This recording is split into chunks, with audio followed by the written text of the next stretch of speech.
Okay, I am here with Dana Chanel. I'm so happy we were able to finally do this interview. So introduce yourself to everyone who doesn't even know who Dana Chanel is. I'm Dana Chanel, the Christian entrepreneur. So how did you come up with the idea for the Curl Bible? Because I know you've been working so hard on this brand. We've been following you on Instagram when you used to be in a dark setting and you used to be doing a prayer like back in the day, like 2013. Yeah. So how did you come up with the idea for the Curl Bible? Well, I feel like being an entrepreneur, I don't like to call myself a business owner because to me that's 100% focused on one business. Okay. But an entrepreneur does whatever is necessary to make money. And so we've innovated from when we began and started in Sprinkle of Jesus. I just realized that with such... with Sprinkle of Jesus, we built such a huge community. And with a community of now 8 million people, I knew as an entrepreneur, I needed to start distributing these people and sending them to other businesses in order to put my family in place and for us to build family legacy and wealth. So I'm like, okay, let's start building other businesses and start being the top advertisers on Sprinkle of Jesus so I can get my family customers and start getting thriving businesses off the ground. And so one of them was credit repair with Credit Exterminators. One of them was jumping jack tax with tax preparation services, and one of them was Curl Bible. I knew for sure just because I'm constantly, of course, us women, we're always wearing makeup, lashes, we like good skin routines, all that kind of stuff. And so I knew I really wasn't interested in like creating a product, but I'm an entrepreneur, so I was like, let's go into the distribution part of things. And so now we turn kitchen hobbies into actual sustainable businesses, and we take women's businesses and actually turn it up with marketing and advertising. And so it actually just came from the want and the necessity and like helping other people and putting them on, like, you know what I mean, and just giving them an opportunity to make money.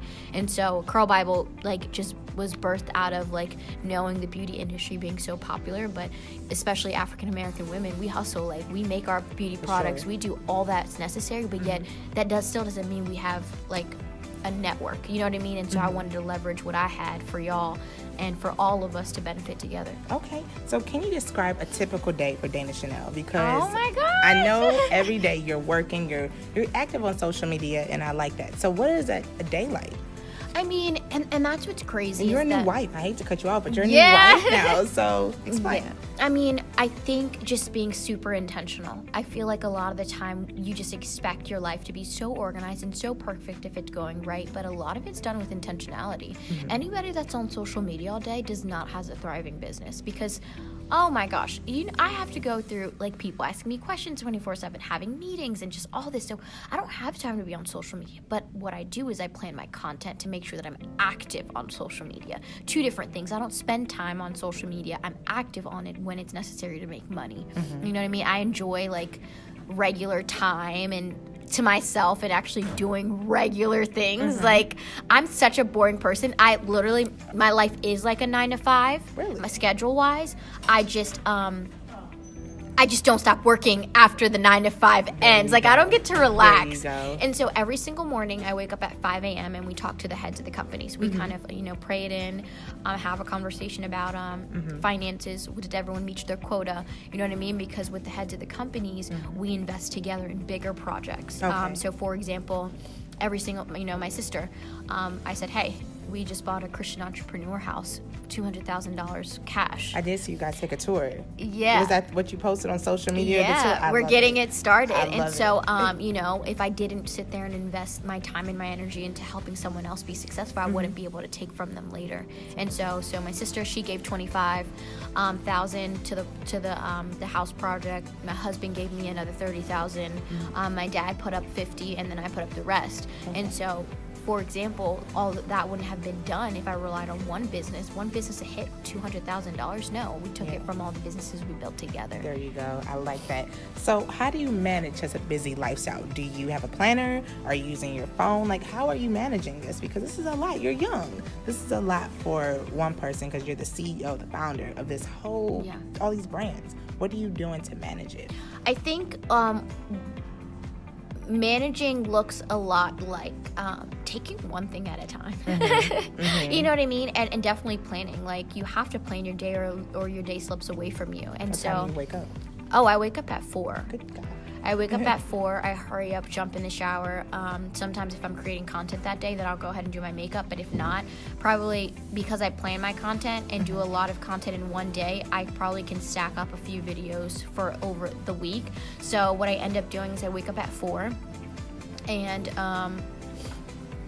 I get out the house before 5 a.m. because that's when the morning meeting starts. So I try to already be in the car so I can have the meeting in the car on my way. Okay. And then I live a little way from the office, so I get to the office. And then I realize I used to actually have the morning meeting at my house. And then that would be all the way till 6, sometimes 6:30.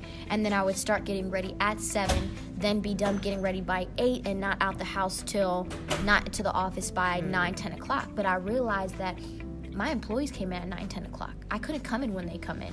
One, because I'm the entrepreneur and I'm the facilitator and the distribution of everybody's workload. So I have to be in here before them. Plus, when I get in the office with everybody else, they're asking me questions to lead them and to manage them, which means I get no work done.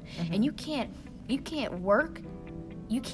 focus on working and innovation at the same time. Okay. And so I realized that I needed to separate my time from actually work with everybody else working to give myself innovation time. So just brainstorming, what are we going to do next with the company? What solutions? How can we fix this? So now that I just changed one little part in the business and decided to have the morning meeting on my way to the office, that gave me a 3-hour block time to do something more productive with my time. So now we get to the office around 6, and after we get off the morning meeting call, I have 7, 8, and 9 because my employees don't come till 10 to myself to do what I got to do. There you go. And so it's just literally not making excuses about not having enough time, but actually managing your time a little bit better than sacrificing sleep. I don't know about you, but I'll sleep when I'm dead. Like I have too much, like the anointing is too crazy over my life, and I don't ever want to disrespect God by not utilizing all that I can. And so if that's what I got to do, that's what I got to do. Okay. So what advice do you have for the next young entrepreneur trying to make it, fresh out of college, fresh graduate, and they're ready to make it? They want to make money. They want to drive the newest car, have a paid-for home. What advice do you have? I hope you didn't go to college for no reason. That's the first thing I'll say. Because I don't believe in college unless you're actually learning a skill or a trade. If you're going, you have to really take inventory of and analyze what is it that you're going to school for. Because if you're going for African American histories, please let me know what job you're going to get immediately that's going to actually get your student loans paid off and then actually provide you with the lifestyle you aspire to live. A lot of the time we work our plan from front to back and not from back to front, which means is you think, oh my gosh, I want to go to college, and then once I get a degree, it's going to provide this kind of lifestyle, not realizing because you didn't work your plan from back to front, you realize that as soon as you dropped out of college, as soon as you got done college, you were only going to go into a salary making $40,000 a year, not realizing that's struggling to make ends meet, don't have any kids or people relying on you, and then plus you have student loans to pay back. You worked it completely backwards, because if you would have been told, hey, you're only going to make $40,000 a year, you're going to drive around in a Toyota, you're also going to be struggling to make ends meet, or you can't still go on vacation, and if you have a kid, that's a whole nother expense, you're going to be struggling to do that, you would have been like, whoa, let me rethink me going to college and wasting 4 years of my life getting a degree that's not going to help me later, you know? And so I just say, before you go and spend time at a university, please use the internet as your university first. YouTube is a university. Don, we know nothing about a podcast, but we were just having a conversation. We were like, hey, we should start like an entrepreneur, the couplepreneur podcast. Dude, he didn't beg anybody or ask anybody for help. He went on YouTube, found the materials, bought the materials off of Amazon, and did it himself. And we had a podcast up in 2 days. Do you get what I'm saying? And it's like, it's the excuses. Like, bro, you can research everything else about what Kim Kardashian was wearing, or what Kanye's new album was, but you can't research how to actually build a business. Isn't it amazing what YouTube and Google can do? Come on. The first advice that I would give you is stop making excuses. For sure. And actually do something with your time. For sure. Get off Instagram, get off the internet, and actually go to the other web browser that says internet and actually research something worth making money off of. For sure. Now, my last question to you, for that entrepreneur that's ready to make it, what 3 things do you think they need in their bag to hit the road running? What 3 things to become an entrepreneur? What do they need? I became a millionaire with my laptop and my phone. There you go. That was the first 2 things. Is actually not not wasting time on things you spent money on, but actually letting the things you spent money on make money. There you go. And so from the Sprinkler Jesus app, all I needed was my laptop.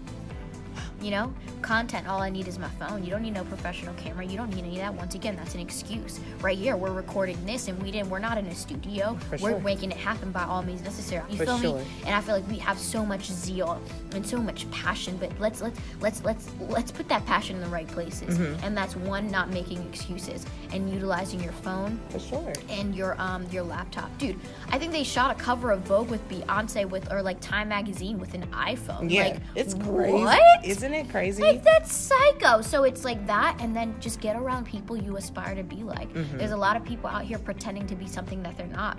My thing is, anybody young out there, you know, if someone's saying or claiming they can be your mentor, say, yo, can you show me your bank account? Wow. Wait, but no one's bold enough to say that. But at the end of the day, how can I ask you to mentor me, but yet you're going to mentor me only to the level that you can get to? And if you don't got no money in your bank account, that means you can't help me be an entrepreneur. So what is there for us to continue to mentor if you're not mentoring me in the right direction? You feel me? And I feel like a lot of the time social media bigs somebody up because you could take a cute picture in front of a nice car that ain't yours. Isn't that crazy? You know? Like, isn't that crazy what social media can do now? Yeah, and so I just say totally, like, get around people who actually done successfully what you're trying to do. At any point in time, y'all can ask me what my bank account look like. I don't care. So, because I have nothing to hide. And I know that personally, I already received the word from God, and I know that God doesn't intend to expand or promote anything you don't intend on sharing. Okay. You know, He's not going to continue to bless you if you don't not going to use it to bless other people. Okay. And so it's really important. And so I'm an open book. I'm always open. I'm always sharing. Sometimes people are like, "Yo, why did you?" But don't you feel refreshed after you just tell it like it is? They'd be like, "Yo, like, why do you tell us all this?" I'm like, bro, Wendy because Williams I'm Dana Chanel. Yeah, Wendy Williams always says, living your truth or tell your truth. It's the best that you just tell it like it is. And I think too, it's like I'm so confident in the vision that God gave me is that I can show you my hand and still win. There you because go. the best marketer wins, and you know what I mean? And I'm excited about that, and I love what I do, and I'm just understanding where I come from, especially with an African American community, and knowing that this place right now and this time for us to be just so strong and powerful and take things and matters into our own hands. Exciting. Like, I'm not asking to be a billionaire. I don't even care. I just want to make a difference, and guess what? Just making more money than I did than my parents is making a difference. And I feel like so many people think so far that it seems unattainable when, bro, why are you focused on being a millionaire when you can just be a 200,000aire? You're still living a lifestyle your family never lived before. Never. You feel me? So exactly. Yeah, I just want to say thank you so much. Like, no problem. I'm so happy to be here. This is my I birthday. feel like we're rushing, but it's your birthday? It's my birthday, and I had to make sure that I was here to see you. Happy birthday! Thank you. Yeah, but I had to make sure I was here to see you. This is so exciting, and I'm so proud of you. Keep going. Don't stop. So.